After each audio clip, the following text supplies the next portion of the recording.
which is a little harder to catch on to right away, because it's, let's see, if I had just a piece of sign wood, a junk piece of sign wood up there.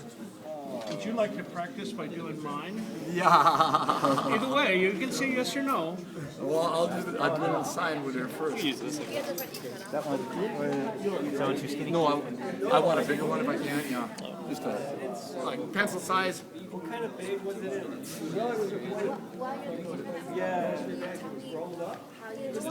That's real. He's got some pencils.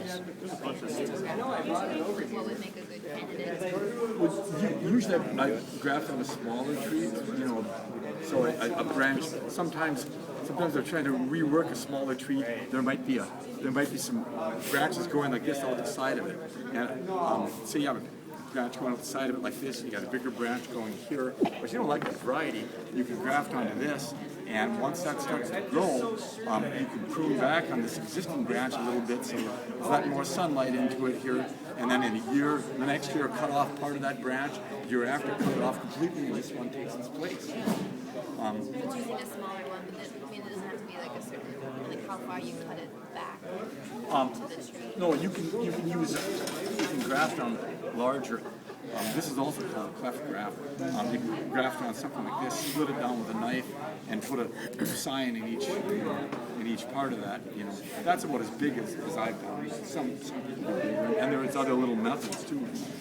On this stuff, then let's just say we have a stock and a sign here. Okay, so we'll do our cut as before. What's this called? This is called the whip and tongue. Okay. Is that the first one you did? Well, we did a whip or a splice graft in the first one. Okay. This is close. I want to get the thinner I get it near the front, the easier it is to push it together if your cut isn't exactly synchronous with his other cut. So this is our stock here. And again, I'll kind of cut through that bud out of the way. He's always here for this conference. No. So this was our annual meeting, yeah. And then we usually have one on-farm field day per year. At least one, sometimes there's My eyes aren't as good as close as they used to be, so this may be messed up. You know, but okay, so I generally see that's not a real bad fit. Kind of fit together pretty well. You know, okay, there's not a lot of air between there. So let's say that would be a good splice graft, and I'm just getting that out of the way. There would be a couple buds on there. A lot of people would do just the splice graft, and you notice what we're trying to do is we're trying to line up the area right underneath this outer bark. It's the cambium layer in the outer bark in the wood. It's the active growing area on the branch, and that expands every year and adds another growth ring and adds a little bark. But that's where the growing tissues are. So we're trying to match those up. The growing tissues from this join with the growing tissues of that. We have a certain amount of area here, and we don't need that whole area to match. The more of it and the better match, the better. But if we have enough of it, it'll take, and I'm not sure how much enough is. It depends on other circumstances. But if we want to have more area potentially matching, that's where the whip and tongue graft comes in. So you start down like this, and get a little cut in there, and then you go kind of parallel, work the knife slowly back and forth.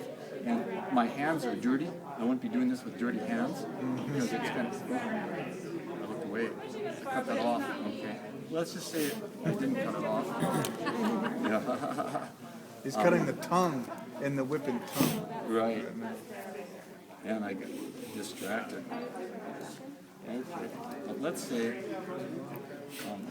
everything was just fine. So I cut in there a little bit, work the knife back and forth, try not to move away, and cut parallel to the bottom. And so there's a cut right there. Then I do the same thing on this, starting about a third of the way up my cut. It's like dovetailing. Yep, you'll make a little interlock. And you just wiggle that knife back and forth. I cut through. So you put them together, And Wow. right, so there's on that side, you know, there's a pretty good, match. You know, on this side there's some match.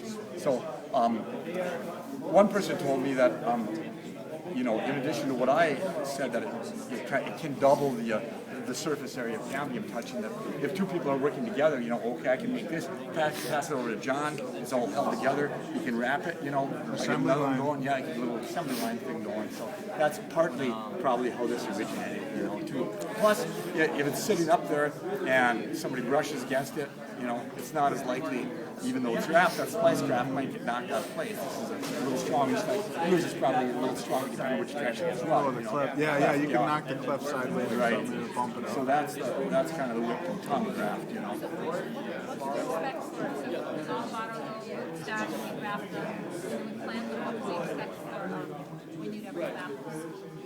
10 years? Oh no, it depends on your rootstock a little bit. You know, they kind of govern variance sometimes. I would say it depends on your soil and how fast they grow, but there's might be a couple apples on the third or fourth year on the dwarfing rootstock.